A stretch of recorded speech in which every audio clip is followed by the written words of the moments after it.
ఆరోగ్యం అంటే natural food. Nature మంత్ర ఇప్పుడే మీ ఇంటికి తెచ్చుకోండి. నమస్కారం, వెల్కమ్ టు ఐ డ్రీమ్. ధర్మ మార్గం విత్ విజిత కార్యక్రమానికి స్వాగతం.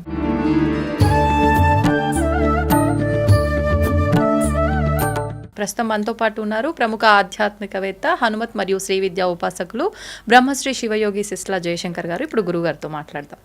నమస్కారం గురుగారు. ఆయుష్మతి భవ. గురుగారు, ఎన్నో సందర్భాల్లో మనం మాట్లాడుకోవడం జరిగింది కర్మ సిద్ధాంతం ప్రకారంగా మనం ఏం చేస్తే అదే తిరిగి వస్తుందని. మీరు ఉదాహరణకు కూడా చెప్పారు కొన్ని సందర్భాల్లో ఏ విత్తనం నాటుతామో అదే మొక్క వస్తుంది, మనం అవే పళ్ళు వస్తాయి అని చెప్పి అన్నారు. అంటే దీన్ని బట్టి మనం ఏం చేస్తే అదే, మంచి చేస్తే మంచే, చెడు చేస్తే చెడే. కానీ మంచి చేస్తున్న వాళ్ళు కూడా ఎన్నో ఇబ్బందులు పడుతున్నారు. ఒక రకంగా ఇది ఎలా మారిపోయింది అని అంటే మంచి వాళ్ళకే కష్టాలు ఎక్కువ అనే విధానంలోకి కూడా మారిపోయింది. మరి దాని గురించి ఏం చెప్తారు మీరు? అంటే ఈ సందర్భంగా ఓ సినిమా డైలాగ్ ఉంది, కొన్నిసార్లు రావడం కొంచెం లేట్ అవ్వచ్చు కానీ రావడం మటుకు పక్క అన్న రీతిలో మనం చేసే మంచి ఎక్కడికి పోదమ్మా. నోట్ ఆన్ దిస్ నోట్, చెడు కూడా ఎక్కడికి పోదు. చెడు చేస్తే సుఖపడతాము, మంచి చేస్తే బాధపడతాము అనేది ఉత్తి అపోహ మాత్రమే. తాత్కాలికమైన ప్రయోజనాలను కలిగించడానికి మాత్రమే ఉపయోగపడుతుంది. బట్ లాంగ్ టర్మ్లో మనం ఏం చేస్తే మనకు అదే తిరిగి వస్తుంది. కొంచెం లేట్ అవ్వచ్చు. భగవంతుడు god will maybe delay, not deny. అంటే భగవంతుడు నీ దాకా రావడానికి, నీ కర్మ ఫలితం నీ దాకా రావడానికి కొన్నాళ్ళు కొంత ఆలస్యం అవ్వచ్చు. అది కూడా కర్మ ఫలితమే. కానీ ఎప్పుడు కూడా పూర్తిగా భగవంతుడు మనని మర్చిపోయి మనని కొట్టేసేది ఉండదు, నెగ్లెక్ట్ చేసి మనని పక్కకు తోసేసేది ఉండదు. కానీ ఎందుకు ఆలస్యం అవుతుంది అని చెప్పగలరా? అది కూడా మన కర్మ ఫలితమే అయి ఉంటుంది, లేదా గ్రహస్థితిని బట్టి ఉంటుంది. అనేక రకాల కారణాలు, మనకు తెలిసి తెలియని కారణాలు ఉంటాయి. ఇవన్నీ కాదు మనం ఆలోచించాల్సింది, మనం చేసే పని మంచిగా కాదా, మనం సద్బుద్ధితో ఉన్నామా లేదా, సన్మార్గంలో ఉన్నామా లేదా, సత్కర్మలను ఆచరింపజేస్తున్నామా లేదా అనే దాన్ని చూసుకుంటూ ఉంటే మనకి రావాల్సిన సత్ఫలితాలు తప్పనిసరిగా వచ్చి తీరుతాయి. ఎందుకు నేను మీకు చిన్న మోరల్ స్టోరీ చెప్తా. ఒక ఆవిడ ఒక కిరాణా షాప్కి పొద్దున్నే ఆయన షాప్ తీయంగానే చాలా హడావిడిగా వచ్చి ఒక 10 రూపాయలు తీసి ఆయనకి ఇచ్చి, ఏమండి నిన్న మీ దగ్గర నేను సరుకులు కొన్నాను, పొరపాటున నాకు చిల్లరిచ్చే ప్రాసెస్లో మీరు 10 రూపాయలు ఎక్కువ ఇచ్చారు, నాకు నేను ఇక్కడ చూసుకోలేదు, ఇంటికి వెళ్ళి చూసుకున్నాను, రాత్రే వచ్చాను నేను, కానీ అప్పటికే మీరు షాప్ క్లోజ్ చేశారు, మీ 10 రూపాయలు మీరు ఉంచుకోండి అని ఇచ్చేస్తుంది.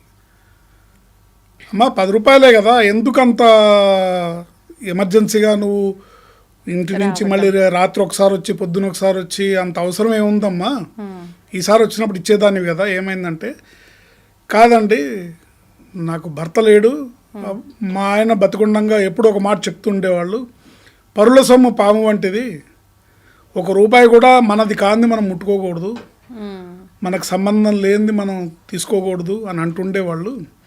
అందుకని మీకు ఇవ్వాల్సిన 10 రూపాయలు ఇచ్చేస్తేనే నాకు మనశ్శాంతి, లేకపోతే నాకు మనశ్శాంతి లేదు. మీ 10 రూపాయలు నా దగ్గర ఉన్నందువల్ల మీకు నష్టమేం లేకపోవచ్చు, కానీ నాకు అశాంతిగా ఉంటుంది. మీ సొమ్మిదో నా దగ్గర ఉండిపోయిందనే ఒక అశాంతి ఉంటుంది. ఇది రేపొద్దున ఈ అశాంతి కానీ ఈ పాపం కానీ అది 10 రూపాయలే కావచ్చు, నా పిల్లలకి ఏమన్నా దాని ఎఫెక్ట్ ఏమన్నా పడుతుందేమో.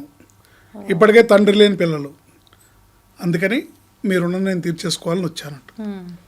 ఆయన ఆ 10 రూపాయలని కళ్ళకు దండం పెట్టుకొని గల్లాలో వేసుకొని ఒక 2 నిమిషాలు ఆలోచించి ఆవిడ చేసిన పనిని ఒకసారి మళ్ళీ నెమరేసుకొని, అంటే రుణం ఉంచుకోకూడదు అని చెప్పి ఆవిడ సందేశాన్ని ఆయన పొద్దున్నే వెంటనే తను గల్లాలోంచి ఒక 300 రూపాయలు జేబులో పెట్టుకొని స్కూటర్ వేసుకొని ఇంకో కస్టమర్ ఇంటికి వెళ్ళాడు. వెళ్ళి నిన్న మీరు కొన్న సరుకుల్లో నేను కొంచెం అటు ఇటు ఎక్కువ చెప్పి ఒక 300 రూపాయలు ఎక్కువ తీసుకున్నాను మీ దగ్గర, మీ డబ్బులు మీరు తీసుకోండి అని. అదేంటండి పోనీ నెక్స్ట్ టైం అన్నా తగ్గించేవాళ్ళు కదా, ఎందుకు ఇప్పుడు అంత నన్ను వెతుక్కుంటూ వచ్చి షాప్ వదిలేసి వచ్చి మళ్ళీ 300 నాకు ఇచ్చేశారు మీరు అని చెప్పాను. ఆయన అడిగితే లేదండి నా మనశ్శాంతి కోసం ఈ రుణభారాన్ని పెట్టుకోదలుచుకోలేదు, నేను నా మనశ్శాంతి కోసం మీ డబ్బులు మీకు ఇచ్చేస్తున్నాను, నా మనశ్శాంతిని కోల్పోదలుచుకోలేదు అని అంటాడు. అతను ఆ 300 తీసి జేబులో పెట్టుకొని అతను ఆలోచిస్తాడు ఈ పాయింట్ని, ఇదేంటి రుణభారాన్ని ఉంచుకోకూడదా అని. తాను ఎవరికో ఒక స్నేహితుడికి ఒక 10,000 రూపాయలు ఇవ్వాల్సి ఉంటే తీసుకెళ్ళి ఆ డబ్బులు ఇచ్చేస్తాడు. ఇచ్చేసి నీ రుణభారం నాకు వద్దు, ఎవరి సొమ్ము తినకూడదు అనుకున్నాను అని. ఆ 10,000 అతను ఆలోచించి ఈ స్టోరీ అంతా విని నేను ఎవరికి భారం అవ్వకూడదు, నేను ఎవరికి రుణపడకూడదు అని తనకి గతంలో ఒక స్నేహితుడు 15 లక్షల రూపాయలు సహాయం చేస్తాడు. చేస్తే ఆ 15 లక్షల రూపాయలు ఇతను తిరిగి చెల్లించకుండానే అతను చనిపోతాడు. చనిపోయాడు కదా అనే ఉద్దేశంతో ఇతను ఇంకా దాన్ని నెగ్లెక్ట్ చేసి వదిలేస్తాడు. వాళ్ళ భార్య పిల్లలు కూడా వచ్చి ఎవరు అడిగిన వాళ్ళు ఏం లేరు, మా డబ్బులు మాకు ఇస్తావా, మా డబ్బులు అంటే వాళ్ళ భార్య పిల్లలకి ఇన్ఫర్మేషన్ కూడా ఉండదు, తెలీదు. ఇతను వెంటనే వెళ్ళి బ్యాంక్ వెళ్ళి 15 లక్షల రూపాయలు డ్రా చేసుకొని వాళ్ళ మిస్సెస్ దగ్గరికి వెళ్ళి, అమ్మా ఈ డబ్బులు మీవి, మీ వారు నాకు ఇచ్చారు, అవసరానికి నాకు సహాయం చేశారు, ఇదిగోండి మీ డబ్బులు మీరు తీసుకోండి, నిజానికి వడ్డీతో సహా ఇవ్వాలి కానీ ప్రస్తుతానికి అసలు చెల్లిస్తున్నాను, రేపొద్దున భవిష్యత్తులో అవకాశం వస్తే వడ్డీ కూడా ఇస్తాను, ఈ డబ్బులు మీరు ఉంచుకోండి అని అంటే ఆవిడ కన్నీటి పర్యంతమై భర్తకి నమస్కారం చేసుకుంటుంది. ఆవిడెవరు అంటే ఫస్ట్ కిరాణా షాప్కి వెళ్ళి 10 రూపాయలు తిరిగి ఇచ్చేసింది కదా ఆవిడ. చుట్టూ తిరిగి ఆ వరకే వచ్చింది ఇదంతా. మళ్ళీ ఈ కర్మ ఫలితం మంచైనా చెడైనా తిరిగి మళ్ళీ మన దగ్గరికే వస్తుంది. మంచైనా చెడైనా గోడ కొట్టిన బంతిలాగా తిరిగి అది మనల్నే చుట్టుకుంటుంది. అందుకని సత్కర్మలు చేస్తూ పోదాం, సత్ఫలితాలని అనుభవిద్దాం, ఆస్వాదిద్దాం. సో ఇప్పుడు ఆవిడ చేసిన మంచి పని అంటే తన ఆలోచన విధానం, నేను ఒకరి సొమ్ము తీసుకోకూడదు, ఒకళ్ళకి రుణపడకూడదు అనే ఆవిడ ఆలోచన విధానమే తిరిగి ఆవిడకి వాళ్ళ సొమ్మే, తన భర్తను కోల్పోయింది, బాధల్లో ఉంది, భగవంతుడు ఇలా అన్యాయం చేశాడు, నా భర్తను తీసుకుపోయాడు అని బాధపడడం ఒకవైపు అయితే, ఇబ్బందుల్లో ఉన్న ఆ కుటుంబానికి తన భర్తకి మీ ఇంటికి రావాల్సిన ఓ పెద్ద మొత్తాన్ని తిరిగి ఇంటికి రప్పించడం అనేది అది మనం చేసుకునే సత్కర్మ ఫలితమే అవుతుంది.